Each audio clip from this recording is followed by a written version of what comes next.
Already కొట్టుకుంటున్న వాళ్ళ మధ్యలో ఇంకా తగాదాలు పెట్టి వాళ్ళు యుద్ధానికి వెళ్ళేలా చేసి మళ్ళీ నేను ఆ యుద్ధాన్ని ఆపుతున్నానని చెప్పేసి అందరి ముందు చెప్పుకొని శాంతి బహుమతి కావాలని చెప్పుకొని వాళ్ళకి బాంబులు ఇచ్చి ఉగ్రవాదుల్ని దగ్గర పెట్టుకొని ఓవరాల్గా Trump is the centre pillar అవుతున్నారు. ఈ వైలెన్స్కి అంతటికి ఒక రకమైనటువంటి పోలరైజేషన్.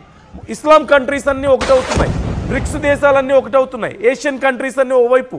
ఇలా అమెరికాతో ఆపోజిట్గా పోలరైజ్ అవ్వడానికి మేజర్ రీజన్ ఎవరు అంటే ఇక్కడ ట్రంపే అవుతున్నారు. యుద్ధాలు కొనసాగడానికి ఎవరు కారణం అంటే ట్రంపే. రష్యాకి ఆపోజిట్గా ఎందుకు మాట్లాడాలి, ఉక్రెయిన్కి ఎందుకు ఆయుధాలు ఇచ్చి అక్కడ యుద్ధం చేయించాలి, అదొకటి. మరోవైపు ఇజ్రాయెల్కి ఇరాన్కి యుద్ధం జరుగుతుంటే ఎందుకు వెళ్ళి ఏలు పెట్టాలి, అక్కడ అదే చేశాడు.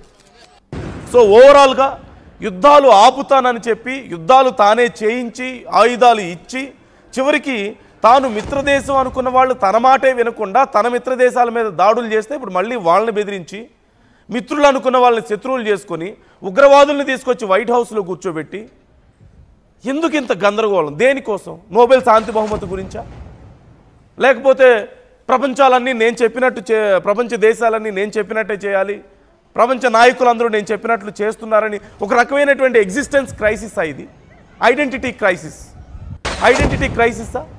దేనికోసం ఈ తపనంతా? చివరికి సాధించింది ఏంటి? వైలెన్స్, వార్, ఒక రకంగా థర్డ్ వరల్డ్ వార్కి దారి తీస్తున్నాయి. పోలరైజ్ అవుతున్నాయి రెండు గ్రూపులుగా అక్కడ ప్రపంచ దేశాలు. క్లియర్గా చూడొచ్చు. ఓ పక్క ఇటు బ్రిక్స్ దేశాలన్నీ ఒకటయ్యాయి, ప్రపంచంలో ఉన్న అగ్రదేశాలు రష్యా, చైనా, ఇతర ఏషియన్ కంట్రీస్, ఆఫ్రికన్ కంట్రీస్ అన్నీ ఇటు సైడ్ వచ్చేస్తున్నాయి. మరోవైపు ఇస్లాం కంట్రీస్ అన్నీ ఒక సైడ్ వెళ్ళిపోతున్నాయి. ఇజ్రాయెల్ ఎవరినైతే నెత్తిని పెట్టుకున్నాడో వాళ్ళు తన మాట వినని పరిస్థితి కనిపిస్తుంది. నేను యుద్ధాలు ఆపుతానని యుద్ధాలు చేస్తున్నాడు. మొత్తం మీద తనకున్నటువంటి ఐడెంటిటీ క్రైసిస్ తోటో లేకపోతే నేనే ప్రపంచంలో గొప్ప నాయకుడిగా పేరు తెచ్చుకోవాలన్నటువంటి ఒక విపరీత వాంఛలు, లేకపోతే నోబెల్ శాంతి బహుమతి కావాలన్నటువంటి పిచ్చి కోరికలతో చివరికి he's causing lot of destruction. తన వల్ల ఇదంతా జరుగుతుంది, తన చుట్టూనే ఇవన్నీ జరుగుతున్నాయి అనేది రియలైజ్ అవ్వలేకపోతున్నాడా? అయినప్పటికీ ఒక హెల్ప్లెస్ స్టేజ్లోకి వెళ్ళిపోయాడా? లెట్స్ సీ ప్రజెంట్ అసలు కండిషన్ ఎలా ఉంది, ఆ దాడులు ఎలా జరుగుతున్నాయి ఒకసారి మనం చూద్దాం.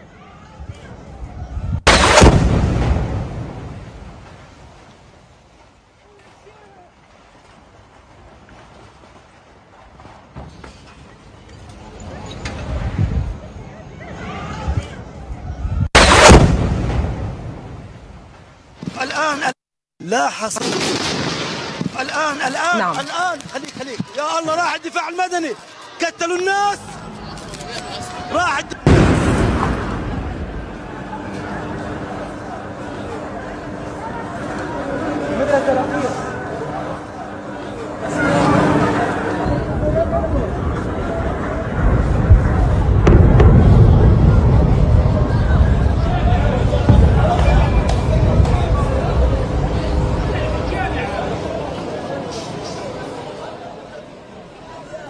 పరిస్థితి అది. ఖతార్లో అదే పరిస్థితి ఉంది, ఇజ్రాయెల్లో అదే పరిస్థితి ఉంది. అటు హమాస్ నాయకుల మీద వరుస దాడులు, ఇరాన్ మీద దాడులు. ఏం జరుగుతుంది ఇక్కడ? మరోవైపు రష్యా, ఉక్రెయిన్, ఎక్కడ చూసినా యుద్ధాలు కనిపిస్తుంటే ప్రపంచ దేశాల్లో భారతదేశం కంట్రోల్ చేసుకుంది కాబట్టి, భారతదేశం తనను తాను నిగ్రహించుకోగలుగుతుంది కాబట్టి పాకిస్తాన్ లాంటి దేశాలు బ్రతికి బయటపడగలుగుతున్నాయి. మొన్న ఇంకొక 2 అడుగులు ముందుకేస్తుంటే అక్కడ ఉన్నటువంటి న్యూక్లియర్ స్టోర్స్ మీద ఒక్క బాంబు పడుంటే పాకిస్తాన్ పరిస్థితి ఏమైందో మనం ఊహించుకోవచ్చు. అప్పటికే కాళ్ళ వేళ్ళ పడితే సైలెంట్గా ఉన్నాం మనం. అడుగుతున్న వాళ్ళు ఉన్నారు, ఎందుకు ఆ ఒక్క దెబ్బ కొట్టేస్తే పాకిస్తాన్ అయిపోతుంది కదా అని.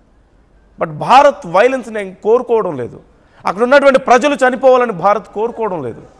కేవలం అక్కడ నాయకులకు బుద్ధి చెప్పడం, అక్కడ ఉన్నటువంటి ఉగ్రవాదులకి భయపెట్టడం మాత్రమే భారత్ ఉద్దేశం తప్ప సామాన్య ప్రజలని ప్రాణాలు తీయడం కాదు కదా. అపార్ట్ ఫ్రమ్ భారత్, ఒక్క భారతదేశం తప్ప మిగతా ఎక్కడ చూసినా సరే there is lot of violence. Iran, Israel, Russia, Ukraine, ఇప్పుడు మళ్ళీ ఇజ్రాయిల్ వెళ్ళి ఖతార్ మీద దాడులు చేయడం, నిన్న మొన్నటి వరకు భారత్ పాకిస్తాన్ మధ్యలో యుద్ధ వాతావరణం మనం చూస్తూనే ఉన్నాం. చిన్న చిన్న దేశాలు కూడా యుద్ధాలకు వెళ్తున్నటువంటి పరిస్థితి కనిపిస్తుంది.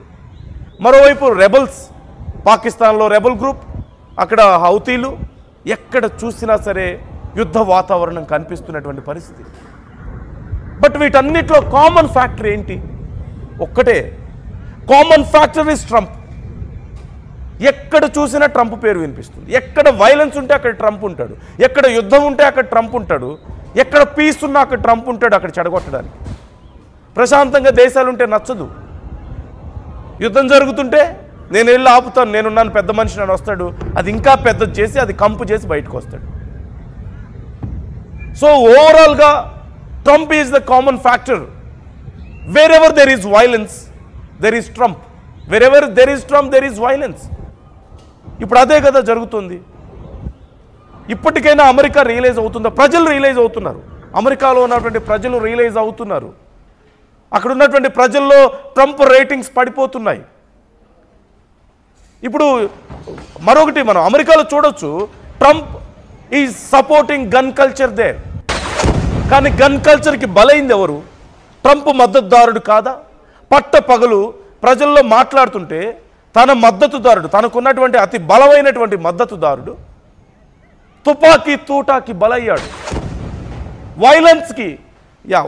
వైలెన్స్ని ఎంకరేజ్ చేసేవాడు, వైలెన్స్ గన్ పట్టుకున్నవాడు గన్కే బలవుతాడు అన్నట్లుగా ఇప్పుడు అటు తిరిగి ఇటు తిరిగి చివరికి అమెరికా చుట్టూకి రావడం లేదా? అమెరికా మీదకే రాదా? ఎవరిని బ్లేమ్ చేస్తున్నారు ఇక్కడ? రష్యా ఉక్రెయిన్ మధ్యలో నేను శాంతి చేకూర్చుతాను అని వెళ్ళాడు. సరే, బెదిరించాడు, ముందు వ్యాపారాన్ని ఆపేస్తానన్నాడు, రష్యా మీద అదన్నాడు ఇదన్నాడు, చివరికి లేదు చర్చల ద్వారా సఫలమవుతాయని చెప్పేసి అన్నాడు. ఆ మాట ముందు తెలీదా? తెలుసు. సరే, ఇప్పుడు చర్చలు ఏమైపోయాయి?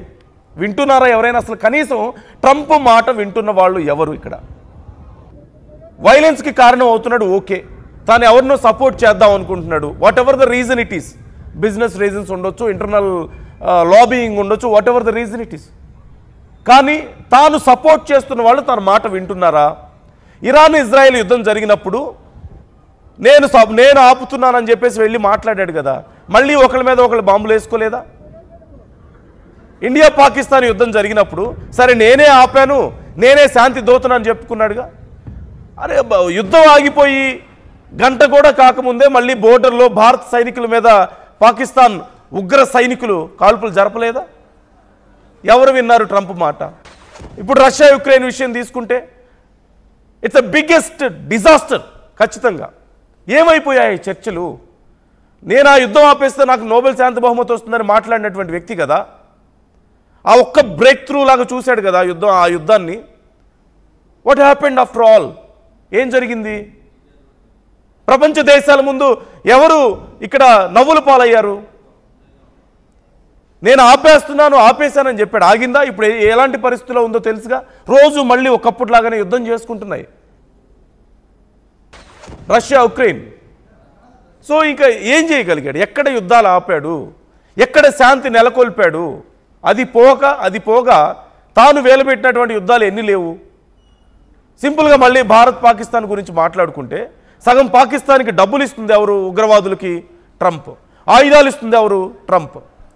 వాళ్ళు రేపు ఎవరి మీద వేస్తారు? ఆయుధాలు ఇస్తే, డబ్బులు ఇస్తే అవన్నీ ఎవరి మీద వాడతారు? భారతదేశం మీద.